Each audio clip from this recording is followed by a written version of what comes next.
Kyra Limberakis is the director of the CrossRoad Summer Institute and assistant director of the Office of Vocation and Ministry at Hellenic College, Holy Cross, Greek Orthodox School of Theology.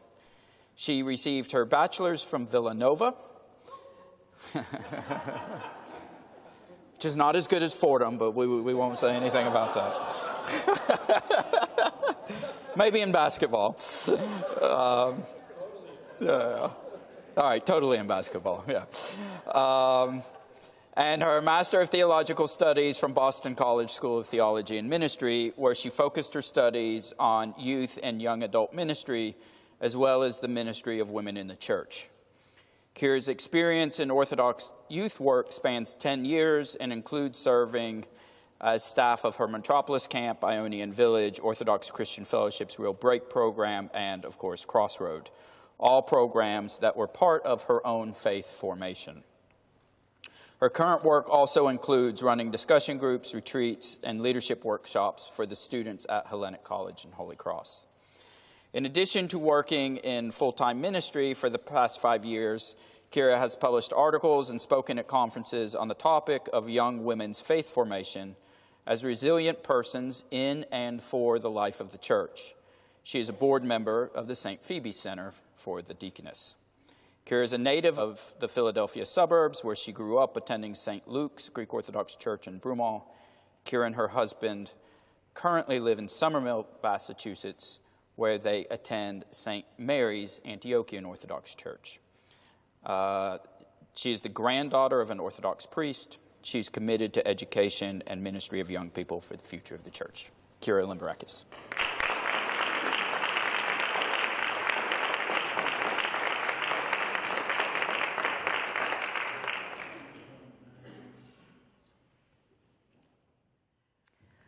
For over 30 years, theologians and scholars have researched the female deacon of the early church, uncovering its scriptural, patristic, and historical groundings, ultimately calling for its revival with hierarchical support.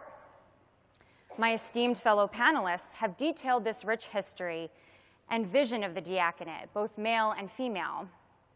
And as you now have learned, this is a topic that is not new to our Orthodox Church, as it has been heavily studied and debated for a long time.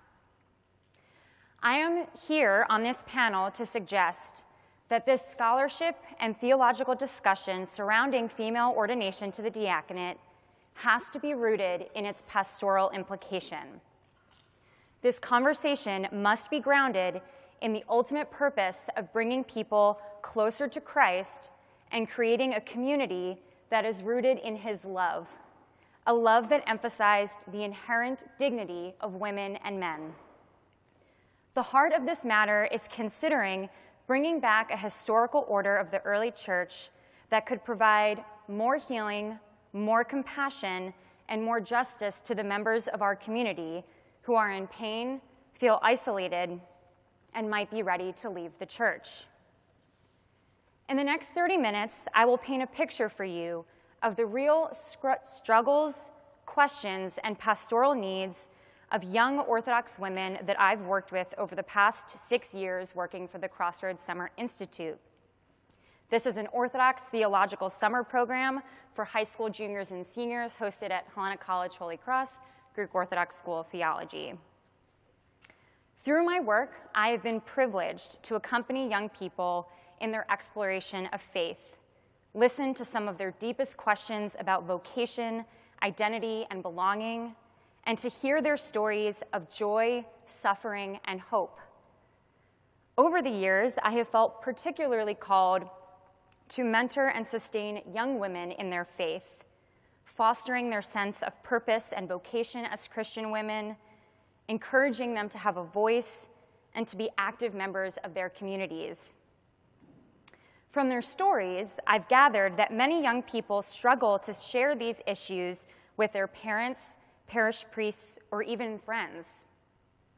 From their stories, I've gathered that there is deep pastoral need and confusion around their place in the church. From their stories, I've gathered that we need to be reaching into the toolbox of our tradition to restore an order that I believe will speak to the realities of this generation. An important disclaimer: stories and quotes that I will be highlighting are all anonymous, and I have been given permission to share them by these individuals. Some are direct quotes, while others are summarizing statements of conversations we've had. And additionally, solutions proposed are based on my personal scholarship and experience as a youth worker of the Orthodox Church, not the official position of the CrossRoad Summer Institute. So as I paint the landscape of their stories, I'll be dividing their voices into two sections. First, questions about women's roles in the church, and second, their pastoral needs. So let me begin with one of the words of our alumni. Quote, "My head knows I have a role in the church, but my heart sometimes feels like I don't. I know as a woman I could sing in the choir, but singing isn't really my thing. I could bake, but that's not really my thing either. So then I kind of feel like, what's left? I'm not fighting against the way things are. I'm working on accepting that as a woman, I have different but equally important roles, but I won't say that is an easy thing to do," unquote. The role of women in the Orthodox Church is not always clear to young people. As the director of the CrossRoad Summer Institute, I can attest to this. During the 10 days of the CrossRoad program, bright, faithful, enthusiastic young women ask, "What is the role of the women in church?"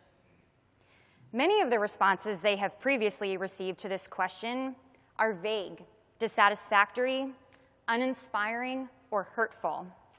They've ranged from, "Women just have different roles in the church," to, "There are many volunteer opportunities for women to partake in," to, "Women have limited roles because of their menstrual cycles," or, "Why do you want to be something you can't be?" These responses are often based on misinformation or antiquated notions of a woman's role. At their worst, some of these responses are the catalyst for a young woman's decision to leave the church. According to a recent study in the text "You Lost Me: Why Young Christians Are Leaving Church and Rethinking Faith," there is no guarantee that they will choose to be in our pews. Some of these young women who are thriving in their academic, social, and personal lives do not see themselves thriving in the church. They struggle to see the potential for their voices to be heard, unlike the male participants who see the clear potential for a role in ordained ministry and altar serving. These women confront us with questions around how to navigate a life of faith in the church that we don't usually get from men. While it is evident that in many parishes such as this, women play a critical lay role in parish life, from parish council to philotokos and Sunday school teaching, with that, there generally remains a lack of education and explicit discussion around women's roles in the church that leaves many women questioning their place and, moreover, makes them feel like passive observers in the liturgical life. This status quo goes against the essence of what the liturgy truly is: the work of all the people towards Christ's mission here on earth, which includes both men and women. This status quo also does not take into consideration an aspect of our liturgical orders that once existed and was a living part of our tradition, as we've heard today. So here are some of the exact questions I've been asked over the years, and maybe you yourself have asked them. Some of these questions would be applicable for all Orthodox women, while other questions are particular to this young person's particular jurisdiction, leadership, cultural context, etc. They include: why can't women go behind the altar screen? Why are there altar boys and not altar girls? Why can't women be priests? Why did the female diaconate become obsolete? Is God only a man? Does God only value men? Why do women have to wear head coverings and men don't? Can women receive communion when they're menstruating? Why can't women chant or read or serve as readers? Are women allowed to preach? Will women's voices ever be part of the decision-making process in the church? It is clear that there are no black and white answers to most of these questions. However, I have observed that the way church leaders respond to them is often an ultimate barrier to a woman's life and faith in the church. Our ability to answer the questions of young people is directly related to whether or not they will see the Orthodox Church as a place of spiritual nourishment for the rest of their lives. Let me expand further with some direct quotes of our alumni, because I want to uplift the voices of them directly. These are statements collected from an anonymous survey that I sent out to our alumni, and they were asked to speak about the topic of their life in the church. Quote, "While I do participate, I am not a part of the decision-making process or things that have a real visible impact on the church." Unquote. Quote, "I've yet to find a space in the church where the voice of a young 20-something woman is valued." Unquote. Quote, "At CrossRoad this summer in a small group, we were talking about the council, the Great and Holy Council from 2016. I remember one male student saying that he hoped to one day have a position of power in the church. And that was kind of hard to hear, because here we are, intellectually and spiritually in every way equal, and his opinions could someday be heard in a way that mine couldn't. It's just hard living the majority of my life hearing from such amazing, strong women that I can do anything I put my mind to, and then to learn to accept that the priesthood or positions of power are not things that I or any of my sisters are called to. I'm not bitter. I'm not trying to be. I understand, I understand, I understand. But it still hurts me a little bit." Unquote. Perhaps even more important than their questions about women's roles in the church are the significant pastoral needs and discriminatory remarks they've shared with me over the years. From my vantage point, these are stories of pain and confusion that exemplify the gravity of this generation's need for healing. A college student confided in me that a priest told her and a few other female college students that he believed the most important thing a woman could do is stay at home and have children. At HCHE, one of our students was told by a male seminarian that her hair and clothing were distracting during church, and she should dress more modestly to not distract the men. In a one-on-one conversation with an alumna, she confided in me that her priest sexually assaulted her during confession on Holy Wednesday. Another young woman shared an experience of being a victim of sexual assault during confession, and her priest told her that she really shouldn't go into too much detail with him, leaving her feeling embarrassed and ashamed that she told him in the first place. Another shared that the pastoral love, true listening, and compassion she experienced in an ongoing conversation with a female youth worker were an integral component in her healing process after being sexually abused. She further explained that because of what had happened to her, she felt she could not speak to her priest and needed the guidance of a woman who was able to relate to her personal struggle. I'll conclude this section with a testimonial, a direct testimonial from a 27-year-old woman. Quote, "Growing up, the church was my home. We were there for every event, every party, every service. It's where I made my first friends, had my first crush, and learned about love and God. But as I grew up, I began to have many questions. Why aren't women allowed behind the altar? Why aren't women allowed to preach?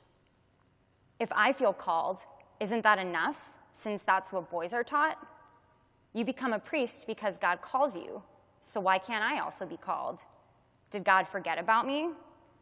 But I loved the church, and so I stayed with my doubts and my questions. Now, as a grown woman, thinking about how I want to raise my family, I'm not sure if I want it to be in the Orthodox Church. I want my daughters and my sons to know and love God, but I want them to be in a church where they are taught and shown that both men and women are equal in the eyes of God. Men and women were created in the image and likeness of God, and I want them to truly understand what that means. I want them to be able to serve their God how their God calls them, whether it be as a teacher, a nurse, a deacon, or a mother. I want them to question and have people take them seriously. I don't want the answers to be because this is the way things have always been done. Does God think so little of me, my daughters and women, that we can't be allowed to preach in his name? I want my sons to hear women's words as equal to their own. I want the most for my children, where love is not divided unequally. I want my children to have their church also be their home, and they will. It just may not be the church that I called home." Unquote. The stories go on and on. And yes, there are positive stories of women being empowered in their church communities and playing a large role, feeling valued and feeling safe. I don't want to discredit that. Those do exist. But I'm highlighting the ones that are painful and difficult to hear because, as Christ said, those who are well have no need of a physician, but those who are sick. These are just a fraction of the stories I have heard over the past 6 years, and of women who consider themselves to be more involved in the church, to even come to a program like CrossRoad, which is considered like Orthodox boot camp among camping ministries. But it's great. You should all send your kids there. In all seriousness, though, how many others are out there that we haven't already heard because they've already left or given up on the church being a place where they can find a home? So, as a response, in what ways as a church community and as leaders in the church can we respond to these questions and pastoral needs? How can we help sustain and nurture the lives of women in the church and for the church? What can we be doing to make sure they feel valued, that their gifts are being utilized, and that they will have the opportunity in our communities to grow into women of strong faith? From my vantage point as a youth worker of the Orthodox Church, the revival of the female diaconate is a clear part of the solution for a few reasons, which I will articulate. Number one, there is a reason the early church set in place multiple ordained orders to serve one community. There are a multitude of liturgical and pastoral needs, as we have articulated today. While many communities only have one priest, because that's where we are right now, it's not sustainable. And as I hope I've shown up until this point, there is a deep need for the pastoral presence of a woman in our church communities. And I'm not talking about the cool youth worker, the pastoral counselor, the nun who lives in a remote monastery and you can only see once a year, or even the yaya who exudes spiritual wisdom, though those all have an important place in our spiritual lives. I'm talking about a church-sanctioned, ordained female deacon presence that is present both in the liturgical life and in service to the community. A woman who has been theologically and pastorally trained and who can be a safe space in the context of the church for young women and young men to reach out to for counseling and support. There is a reason our church ordains people and doesn't just have everyone as a lay pastoral role. The ordained ministry of the church is something manifestly different. It is the participation in a sacrament that gives one the backing and the support of the body of the church.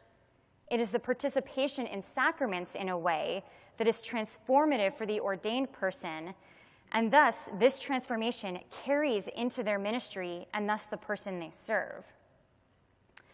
Number two, woman-to-woman ministry and mentorship is critical. We should honor the fact that there are particular topics and issues that are safer and more comfortable and sacred to share between women. And forgive me if some of these make you feel uncomfortable. Issues of dating, marriage, intimacy, motherhood, sexual assault, sexual harassment, rape, domestic abuse, menstruation, sexuality, women's health, breast cancer, miscarriage. These are things that affect a woman's emotional, physical, and spiritual well-being. And if women don't feel comfortable sharing some of these topics with their priests, then we are missing a huge ministry opportunity to provide healing in the context of the church. Imagine if a woman had breast cancer and she could be anointed with holy oil by a female deacon. Imagine that. Women-to-women mentorship, especially in the faith, is so valuable. On a personal note, I would not be here where I am today doing full-time ministry if it weren't for people like Mary, Anne, Stephanie, Jen, Nicole, Eleni, Elizabeth, and Chrysanthi. Women of faith who took interest in my vocation, listened to me, mentored me, and were invested in my life in the church. And for that, I am so grateful. Number 3, from my work, I believe the presence of a female deacon would provide more clarity around women's roles in the church. As it stands, and I speak personally about this, it's easy to feel like a passive observer in the liturgical life and only see men taking an active role. While many communities do welcome women into their choirs, their chant stands, and allow them to read the epistle, there are many more who do not. Reviving the female deacon would bring back the liturgical vision of the early church that honored the presence of both men and women in the Eucharistic celebration. When the holy gifts are offered, they are offered on behalf of all, for all, men and women. Imagine if, when asked about a woman's role in the church, a female deacon who's been theologically educated and blessed by the church could share the plethora of ways in which women have served and continue to serve as disciples of Christ. Practically, number 4, more opportunities for women to serve in the church. Beyond the roles of youth worker, administrative assistant, or maybe a religious studies teacher, but probably at a non-Orthodox school because we don't have very many of them, there are very few viable and sustainable options for women to work full-time in the Orthodox Church in a way that best utilizes their gifts. Ask my parents what they thought when I told them I was pursuing theological studies, and they were highly concerned about what the job market was like when I would graduate. I know several young women who would love to quit their jobs and work for the church full-time, but they don't because they don't see many options. I also know many theological students at the seminary, female theological students, who are getting ready to graduate and don't know what to do after they graduate because they don't see any options out there that particularly fit their gifts. And oftentimes, most of those roles go to unmarried seminarians who just need a job so they can wait to get married before they can get ordained. I'm not suggesting that every female theological student would become a deacon or that all people who want to engage in ministry in the church need to be ordained, just that it would offer another viable option for women to use their gifts in service to the church. And number 5, as Carrie Frost reminded me, we would be using a part of our venerable and time-tested church practices and offices to speak to today's realities and bring more people closer to Christ.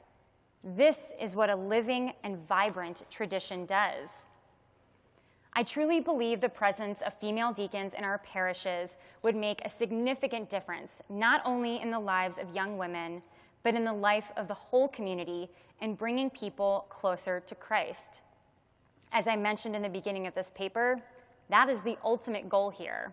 Nothing else. No hidden agenda. From my experience, I've seen people's relationship to the church and to Christ, even worse, be severed because of these issues and experiences I've mentioned above. If our church has in its toolbox something that would heal these wounds and be another figure in our communities to draw more people into the gospel, what's stopping us? Furthermore, I believe our venerable and time-tested theology does value the inherent equality of women and men. I wouldn't be doing the work that I'm doing if I didn't believe that in the very core of my being. We, as human persons, need to do the hard work of making sure that we listen to our theology, that we listen to the teachings of Christ and live them. This means that our parishes should reflect the theology of our faith, one that represents and calls upon all the gifts of the members of the body of Christ. I have two more suggestions in addition to reviving this sacred role while I have your attention at this stand. I believe we need to teach and preach women saints, martyrs, theologians, and activists. In addition to our most holy Theotokos, our faith has a wealth of inspiring women who proclaimed and spread the gospel of Christ. Yet my experience has shown that many young people are not aware of this rich history. I often find myself sharing for the first time the stories of Mary Magdalene, and not just who she was, but the fact that she was the first person to whom Christ revealed himself after his resurrection, of the Samaritan woman, who was the first person Christ identified himself as the Messiah to, and how she then spread the good news to her whole community, even when the disciples didn't believe her. And of St. Phoebe, the deaconess, who was a disciple of St. Paul and is commemorated on September 3rd. These are women of our faith, of our tradition, and were instrumental in Christ's ministry. Yet many people are not aware of that. We should be teaching them about the lives of more modern saints too, and teachers like St. Maria Skobskova, a radical advocate for the poor and oppressed during World War II, of Sophie Kolmazine, the first female professor of religious education at St. Vladimir Seminary. We should be incorporating discussions and readings of these women into Sunday school curriculum, OCF training, young adult ministries. And even though, as I've just said, it is valuable to highlight our female saints, I acknowledge that we also need to move beyond the notion that male saints are examples for men and female saints are examples for women. Each saint is an example for us all, just as Christ and the Theotokos are models for us all, irrespective of sex. Finally, I believe we need to train more men and women leaders to have compassion, to listen, and not answer questions they don't know the answer to. Let young women talk and let them be heard, even if it means being confronted with our own shortcomings or failings. Through the stories of our CrossRoaders, we found that too often people speak as authority figures on the topic of women in the church because they assume they know what the church teaches. The more we can train our leaders to empathetically listen and truly educate themselves on this topic, the better. These are just a few suggestions of what I believe would assist in sustaining and nurturing the lives of young women in the church and for the church, reviving the female deacon, listening with empathy, teaching with theological dignity, and giving women a space to serve is a modest start, but I believe the church cannot wait 30 more years. It will take the hard work, encouragement, and support from the entire community to move forward in this conversation. But we have to work together if we are going to truly live as the body of Christ. Thank you.